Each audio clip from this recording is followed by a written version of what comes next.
Good evening, everyone. I'd like to welcome you to a meeting of the Beal Early Childhood Center Building Committee at 7 o'clock on Monday, September 24th, 2018. The first item of business is to go over the minutes of September 11th, 2018. Are there any comments? If there are not, do we have a motion? So moved. Motion's Second. made. Is there a second? Second. Motion is made and seconded to accept the minutes of September 11th, 2018. All those in favor shall signify by saying aye. Aye. Opposed? Unanimous. Next item on the agenda is to review and act on the following bill schedules and warrants from Lamoureux Bacano in invoice 1717-1808 in the amount of $75,600, and PMA Consultants invoice 04110-15 for $24,371.07. Patrick, is everything prepared in accordance? The warrant is not prepared, but I do have the bills here to pass along, and I would just comment that these are expected and normal bills, all within the expected contract of the feasibility study, and I would recommend that the committee vote to approve, and I'm happy to pass these along if people want to look at them, and we could sign the warrant at a later time. Very good. Is there a motion? So moved. Second. Motion's been made and seconded to approve the two invoices in question. All those in favor shall signify by saying aye. Aye. All those opposed? Unanimous. Item 4 is to hear the reports and review and act on the following matters. And as we have done in 21 other instances, we posted this as a public hearing so that if folks have questions along the way, they can feel free. We have the architect and the owner's project rep here. If people have any particular questions as we go through this, feel free, and we'll open it up right at the end of this if people don't have a particular question, but rather would like to offer a comment. Paul, do you want to give your report from the owner's project manager? Yes, well, the MSBA's review of the schematic design is ongoing. They've had a few inquiries about routine things and clarifications, and that, so we know that their design review is progressing well as their review of the proposed project budget. And we anticipate what we call a project scope and budget conference early in October, so that the budget can be formalized and then be a document that the MSBA will deliver to their board of directors. So things are progressing as anticipated and as is standard procedure.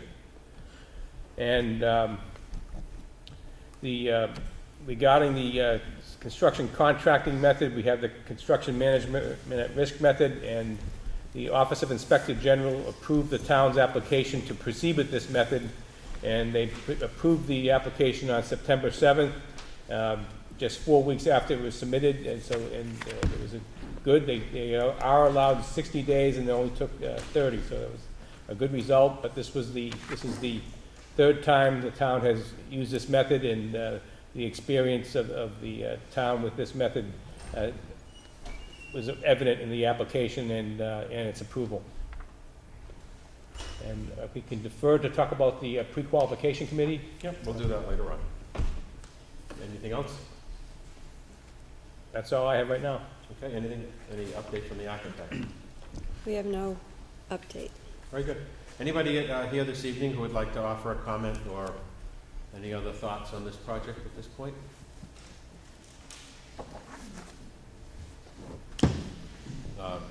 Carol Swydan, if you'd like to come forward, you can, or you can ask your question from there. Carol? Yeah, I just want to make a point of this letter I received. I know this is the building committee, but when this comes to town meeting, are you going to be emphasizing about the debt exclusion and how the Shrewsbury High School, the Parker Road Preschool, and the renovations at Spring Street, all those will be going off, and so this won't be a burden to taxpayers? Because I think that that's something that people worry about. Sure, the manager will have a slide showing what debt will be coming off in the coming years as this proposal would go on if approved at town meeting and by the voters. Anyone else like to say? Ben, yeah, Mr. Tartaglia?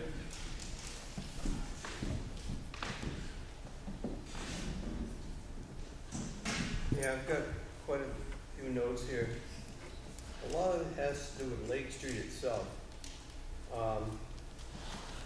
Is there gonna be a widening or a straightening of that road? I'd like to know what's planned for that. The current proposal has the road being adjusted to take the large dip and hill out of it near Route 9 and bring it further away from the Glavin site itself to give a better line of sight. Yeah, you know that curve right after you go past it, that's gonna be mitigated? Okay. Are there gonna be sidewalks? Well, I don't think we're deep into that level of analysis yet, but we envision a sidewalk coming up from Lake Street and going down, and we have an agreement with the soccer association to allow for a sidewalk to be on the inside of the stone wall on the west side of Lake Street, going down to connect with other neighborhoods, as well as a connection by the water tank to allow for any students who might live there. So you're talking about the right of way for a pathway? Yeah. Yeah, okay, good.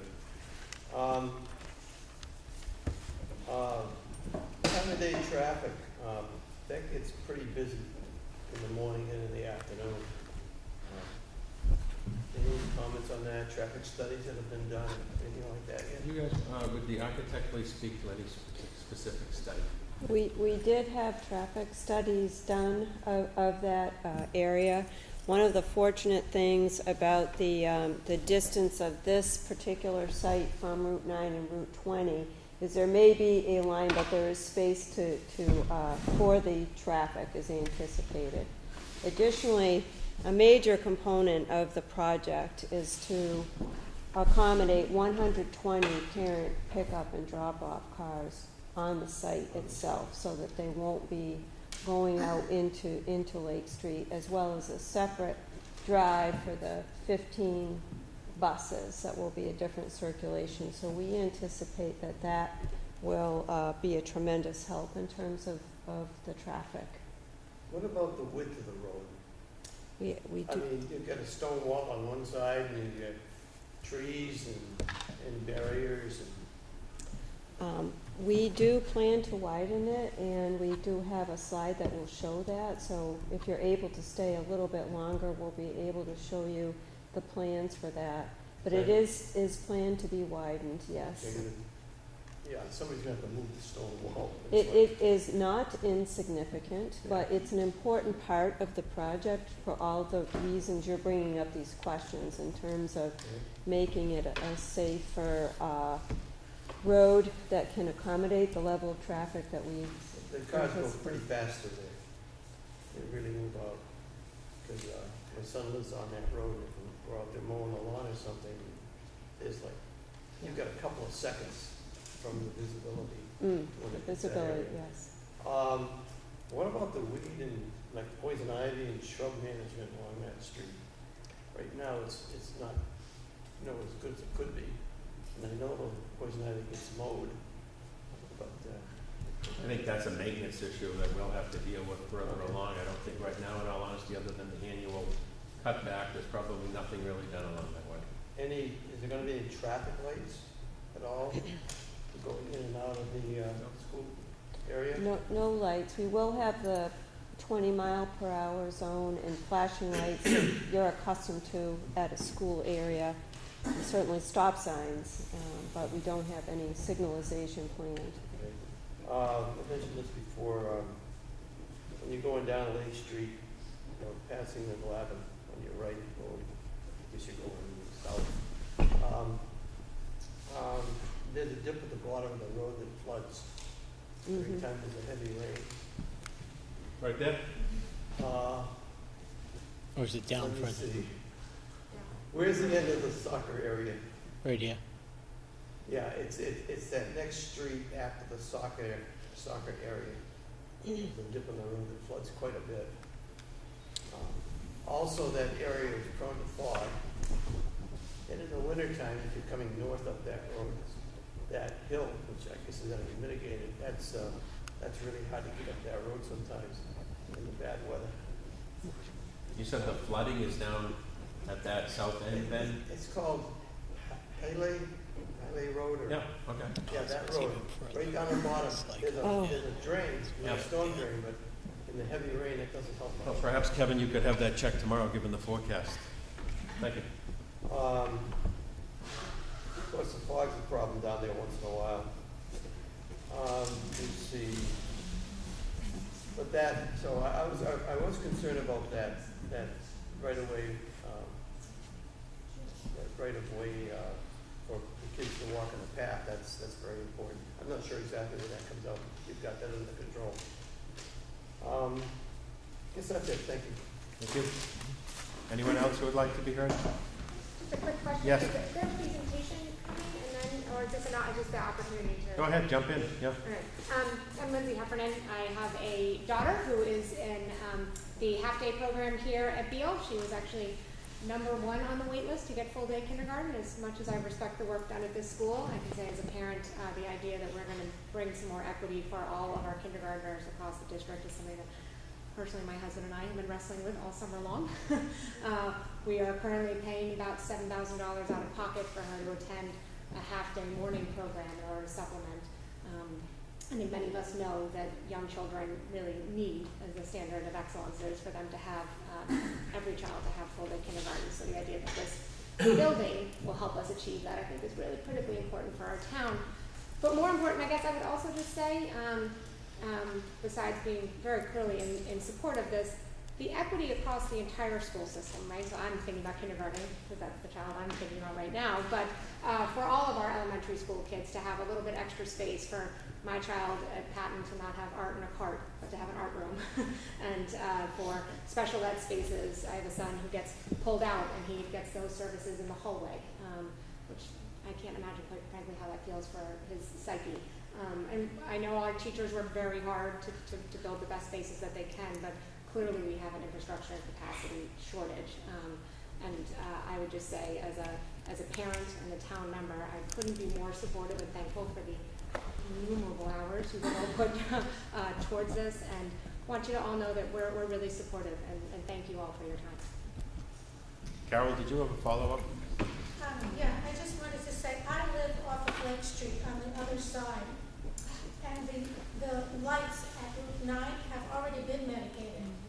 So before, you would come down to the lights, and you would either go straight, go right, or go left. All the lights would change green, and everybody would do their thing. Now they've changed them so that the left to go up Route 9 goes off, while the right lane doesn't move, it still stays red. And then afterward, then they change that to go right. And the same thing is happening on the other side of the road. I can see that the traffic is moving separately. So I think they've already tried to do something with those lights. I don't know if it was anticipation or they just fixed it when they were fixing Route 9. Another thing, Lake Street does get dangerous in the wintertime, because I used to take my dog to the gym on the other side. It would cut through up to South Quinsigamond or North, whatever it is up there. And the road would be so icy that I would skid, so I'd have to go around it. So I don't know what you can do, but buses navigating that road further on down could run into a situation in bad weather. Well, we'll have to watch that as we do it. A myriad number of streets in town when it snows and school is on. Anyone else would like to be heard? Yes, sir? Yeah, Commissioner Service. What's your address, sir? 192 Lake Street. Okay. So, same question with the sidewalks on the other side. I'm actually on the other side, bottom of the street. That's my house. So I'm kind of worried about what's going to architecturally go on along that wall and how the drives, and then obviously the traffic on the street and the corner. It's pretty dangerous already. Do you have a slide that shows the overall plan? Mm-hmm. Why don't you call that up if you would?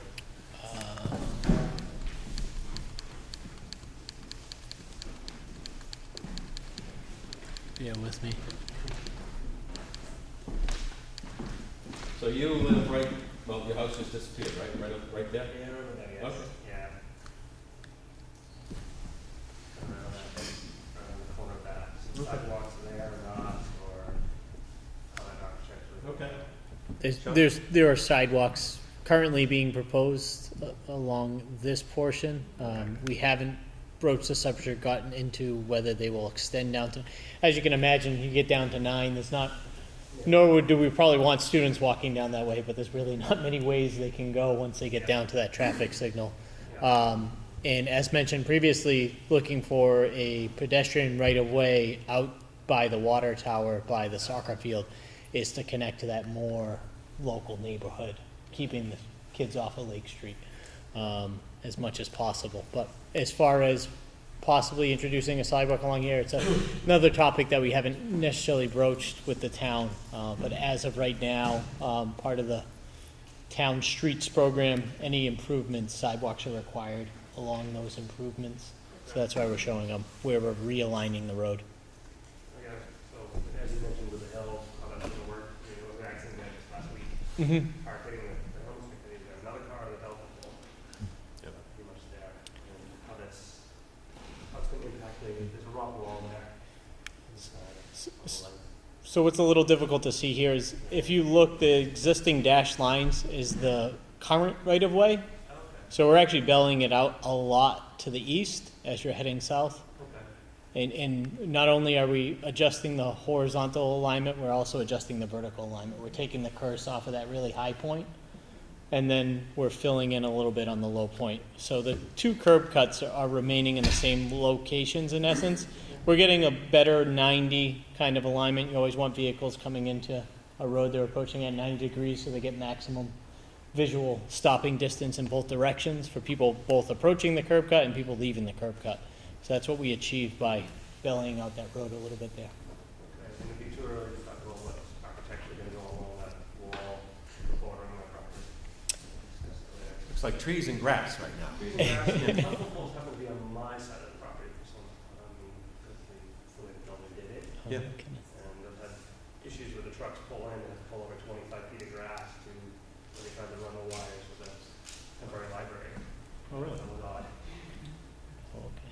Seems like we maybe getting some on the way. Must have been when they brought in the fiber. I can't speak with any certainty, but Well, thanks for noting that, though. We'll ask Sean to keep a side note as we deal with the questions of how to, if we're going to have to augment the power going into the building. Thank you very much. Thank you. Any other questions? Dan, a follow-up? Yes, please. I'm not sure if this is right, but are we doing things that MSBA doesn't recommend? And if so, how much more is that costing us? No, we're not doing things that MSBA doesn't recommend. The MSBA has some plug numbers that I'll ask the superintendent to explain, and our real-life numbers are slightly larger than their plug numbers. Joe, do you want to cover that? Sure. Could you bring that slide up that shows the square footage allotments? Thank you. So this is a display that the architect put together that I think visually shows the square footage. And of course, the original program started off at about 151,000 plus square feet. And over several iterations, we've reduced that by about 10,000 square feet to 141,600. You can see that the red shaded areas under each category is where there's additional area that we believe our education program requires us to put into the design to meet our needs. That is beyond the, as Mr. Kane described, plug number that the MSBA gives. They have a space template that they use as an initial guideline. It is not an absolute, it's more of a guideline in the sense that they know different projects have different needs, but it's supposed to be a baseline starting point for each project for the designers and the building committees, et cetera, and school districts to work off of. The additional square footage in the different areas in the dining and food service, some of that really has to do with the fact that we need our cafeteria to be large enough to house our students in what we call an all-school meeting. So they can have an assembly there, there'll be a stage in the cafeteria, so the square footage is a little bit larger. I know we've done this in the past. MSBA has seen that as favorable because it's something that we already do as part of our programming. You can see that the gymnasium is slightly above in health and physical education. The gymnasium, based on our recommendation, would be the same size as the Floral Street School gymnasium. That's been a good size for us educationally in terms of running. In order to be efficient, we run 2 physical education classes at once, so 2 groups of students. That helps us with staffing efficiency in particular, as well as scheduling efficiency, and also just in terms of usage for the various physical education programs. MSBA's plug number is slightly smaller than what we would like to see based on our existing program, but we think the Floral Street School is an appropriate size, and that's what we've asked the designers to utilize in the plan. In the academic space, there is a piece there relative to the number of classrooms that MSBA's formula comes up with versus the 40 classrooms that we indicate. That's based on our own class size guidelines as a school district. I think it's important to note that I know in the initial submission, we haven't had response for the schematic design submission yet. Virtually all the space in this template was accepted by MSBA as being appropriate, and that they would participate in their percentage reimbursement as a result of it being in accordance with our plan. And then finally, special education, and those who were on the tour earlier, like you, Mr. Tartaglia, I think that's a particularly important one. First off, I would respectfully say that the MSBA's template is insufficient, because there's actually some special education spaces that are required of all school districts, such as occupational therapy, physical therapy, that don't even show up in their template. So automatically, we need to add some space for that. That's beyond what their plug numbers are. But in addition to that, we also have a very robust program of maintaining programming here within our district schools for students with very significant special needs, rather than have them be educated outside of the school district in a specialized school. That's both because we believe it's the right thing to do for those students and their families to be part of their community school whenever possible. But it also, addition to that, it's also a cost-effective model for us, where it's actually less expensive than it would be to educate those students out of district and transport them out of district. And because of the space needs for that kind of programming, also the MSBA's template does not have those in their baseline template. So that's some of the reasons why some of the square footage is over what their template is.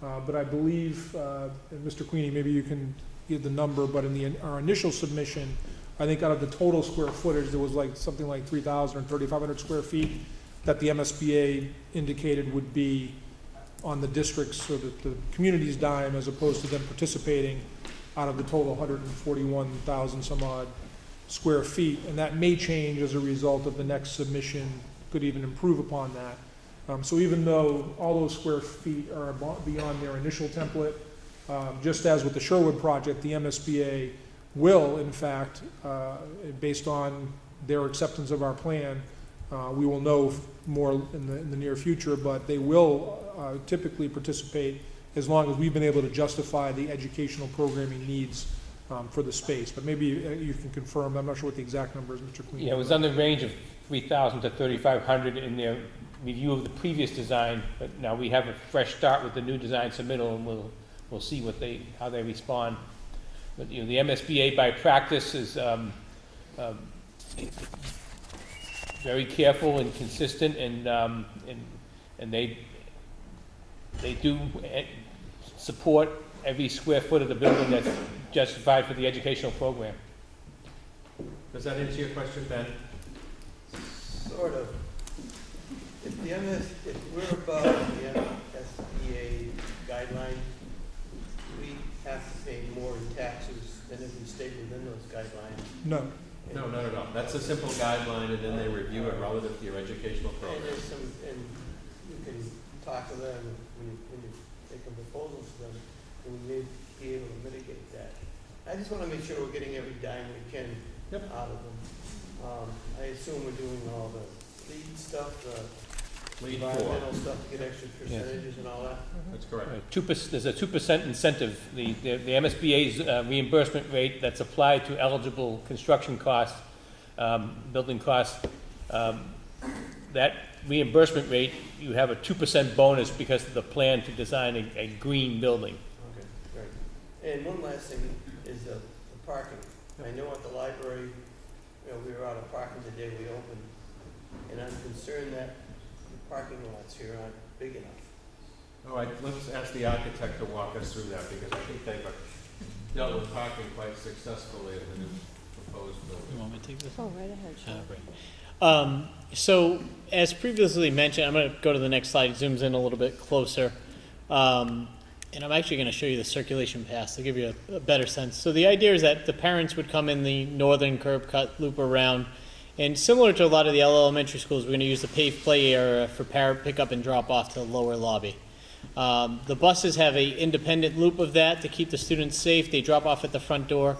And in this parking lot area here, we have 133 parking spots. Now, 133 parking spots based off of staffing levels, number of visitors seen at all other schools, that will support the day-to-day operations, even for parents visiting. There is an additional, the number's escaping me a little bit, 52 parking spots here that are available as overflow, dedicated overflow. And then during really special events, say they're having a graduation, we are planning to not only do parallel parking along the loop, creating a one-way traffic flow around, so then during those times, everyone will enter this curb cut and everyone will leave that. And then we get an additional, I believe, 68 parking spots here on the paved play area, which brings our total, as you can see when you add these two numbers together, to 355 parking spots. And that is not even looking at if the town can work out something really during a really, really special event to park in the Shrewsbury Youth Soccer Field parking spaces and maybe even do a shuttle bus. I mean, we understand the need for it here. You know, there's not really great access elsewhere to the site, so we're making sure we can take care of all the needs here. And one last thing, if I may, we have really large snowstorms, where do you store the snow? You just plow it off the edge under the grass. Pretty much. I'm just asking. Yeah, no, and That's all. a lot of the green areas we're using to mitigate that, and they're actually integrated into the stormwater management too. So as they melt, the geotextiles and the drainage underneath this lower portion in particular is suited to drain out all that extra water. Similarly, along here, we have a bioswale that catches and helps naturally filter the water. And we have two larger stormwater catchment systems underneath this paved play area and one in this courtyard. So as they push it onto the grass areas and it melts, it won't really cause a problem with the grass either. We have the drainage built in. Thank you. Any other questions? Yes. If you could please identify yourself. Hi, my name is Janine Chorma-Maxon. I'm a town meeting member. And I just had a question. If somebody could explain what it means to have this Beal School initiative on the ballot for Election Day. Supporting Beal, if you're in support of it or not. We have, you know, vote for Beal on our lawns now. Some of us do anyway. So could someone explain what it actually means to be on the ballot as far as funding goes, whether or not it's going to be built if, say, the majority of the citizens of Shrewsbury vote no? I know there's something about reimbursement from the state, but just in layman's terms, what it means that for it to be on the ballot and what we as voters are going in, voting yes or no for Beal School. On Election Day in November, there will be two ballots. There'll be a state ballot and this local question ballot. One question. If the people of Shrewsbury vote 50% plus one, the school gets funded. If they don't, the school doesn't get funded. And then we go back to the drawing board. What's important to remember, I think, is that as soon as, if the town votes no, then the MSBA will simply move on and allocate those monies that would have come to this town for reimbursement to another community that votes yes. So it's really that simple. So it makes sense that, you know, I mean, I'm voting yes, but I mean, it's whether we get reimbursement from the state or not is what we're voting for. Yes, yes. Well, you are voting to, let's not kid each other, you are voting to fund it at a level that will increase your taxes locally on your property taxes. But that will also then be reimbursed upwards to 36% by the Commonwealth at the current rate of reimbursement. If you vote no, then we're back to the drawing board 100% on the town. If you vote yes, it allows us to move forward and receive state reimbursement. Any other questions? Yes, if you could identify yourself. Nancy Nelson, 16 Hayward Street. I just wanted to make a brief comment that I fully support this project. I fully support the idea of building a new school rather than doing renovations. My daughter went to school here for kindergarten and first grade. She loved it, but I haven't been back in 5 years and it hasn't gotten any younger.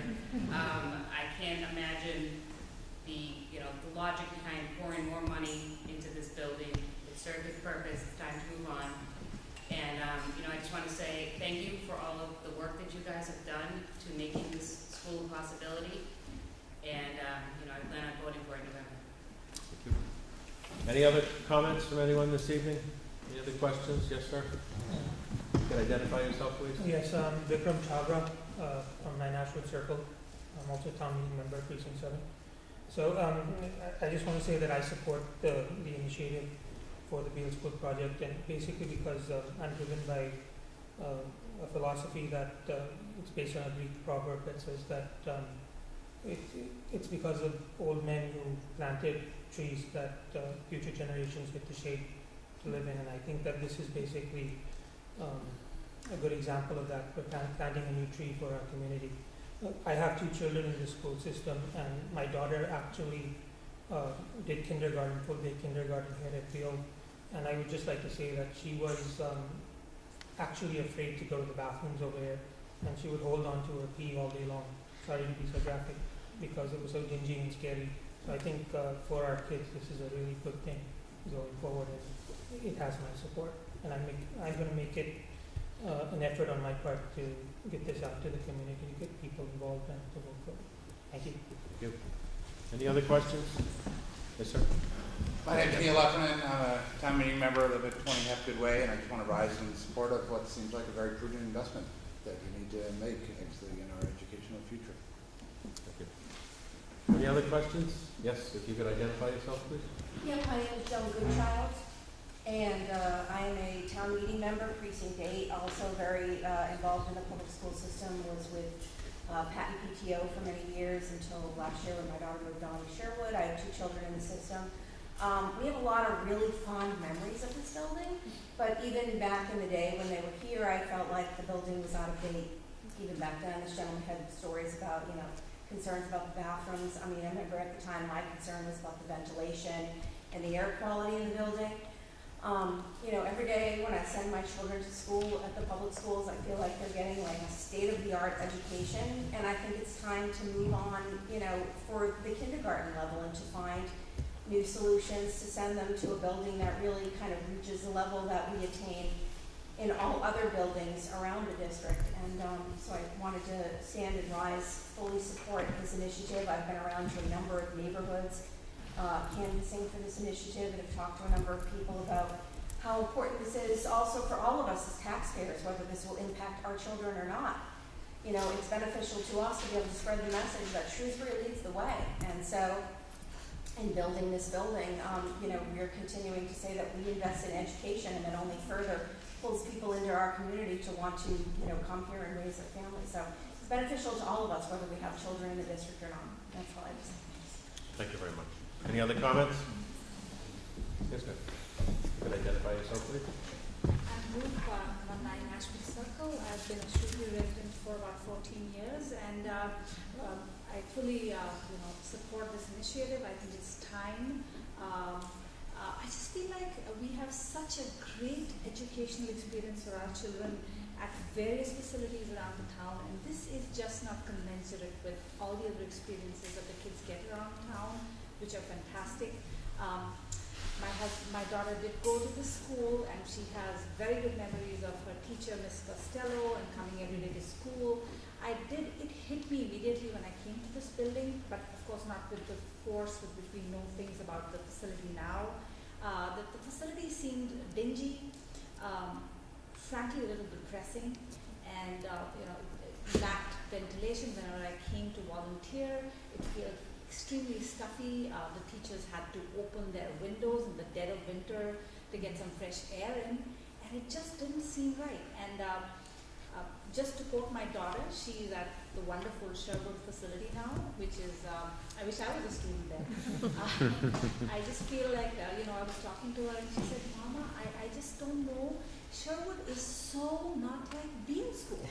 And so I just feel like the two, there's a lot of, given the high standards that the school systems have, this just is this brings a lot of disparity to the other opportunities. And you know, kindergarten is just so important. It's the first step for many children who have not gone to preschool, or at least maybe for an hour or two every day.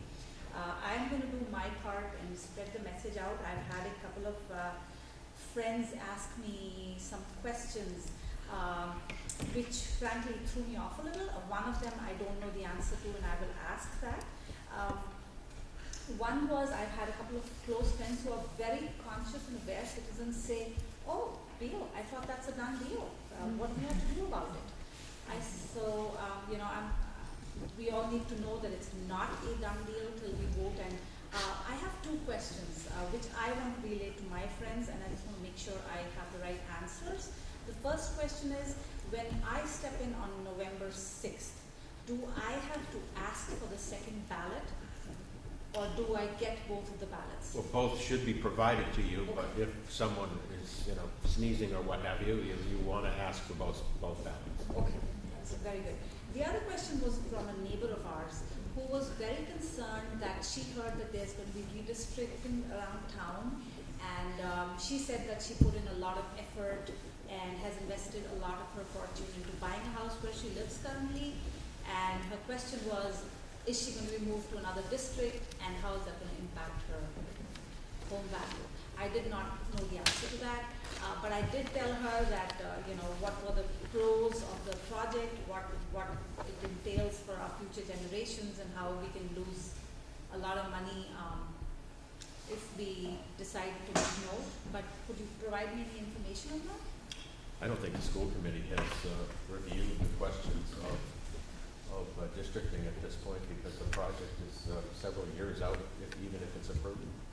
One other point I will mention is on October 22nd, we have a special town meeting, and that town meeting, one of the many items that will be on that agenda is to request the town meeting's authorization for borrowing authority, which is a 2/3 vote.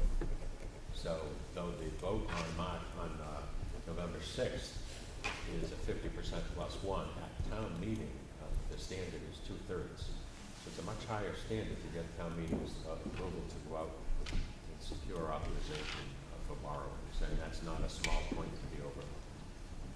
Thank you. Thank you. Any other questions? Anyone before I call on Carol again? Okay, Carol? I'm Carol Slider in Precinct 6, but I'm a warden in Precinct 8. And to answer her question, we will have two books. You know how you come in and you check in the books for your address and your name? So there'll be an in-book for the state election, and there will be an in-book for the town election. And the signs will be up saying what the different ones are. So you just come in and you sign in one book, you sign in the other book, and you take both ballots and you go vote. So there shouldn't be any confusion as to what's going on. Thank you. Any other questions?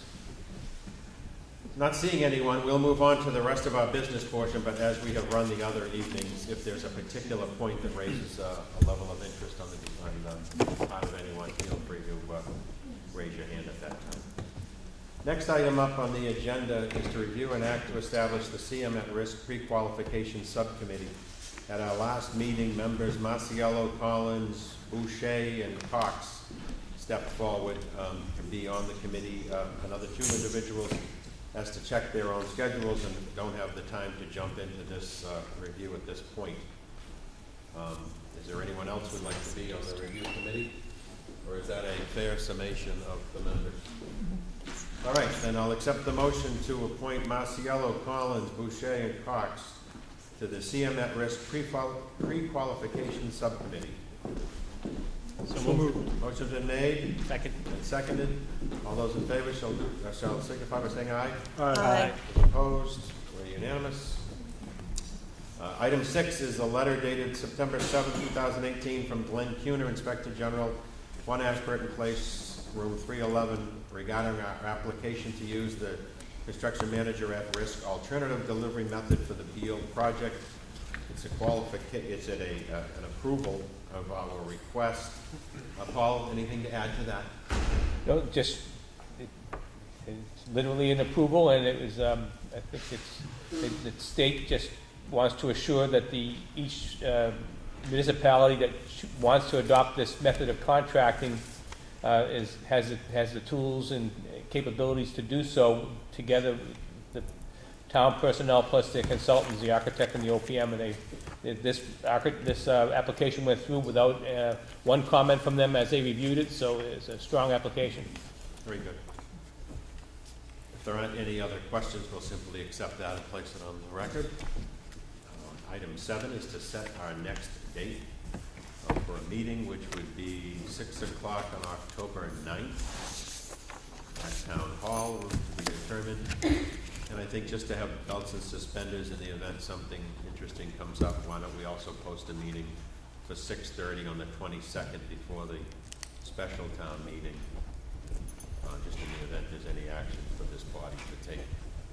And obviously we'll stand, if something interesting comes out of the MSBA or anything requires our attention beforehand. That's really it for our agenda this evening, and then we'll get ready to adjourn unless anyone has a final item offered under the public hearing motion. Not seeing any. Is there a motion to adjourn? So moved. Second. Motion's been made and seconded to adjourn. All those in favor shall signify by saying aye. Aye. Opposed? Unanimous and adjourned. Thank you all very much.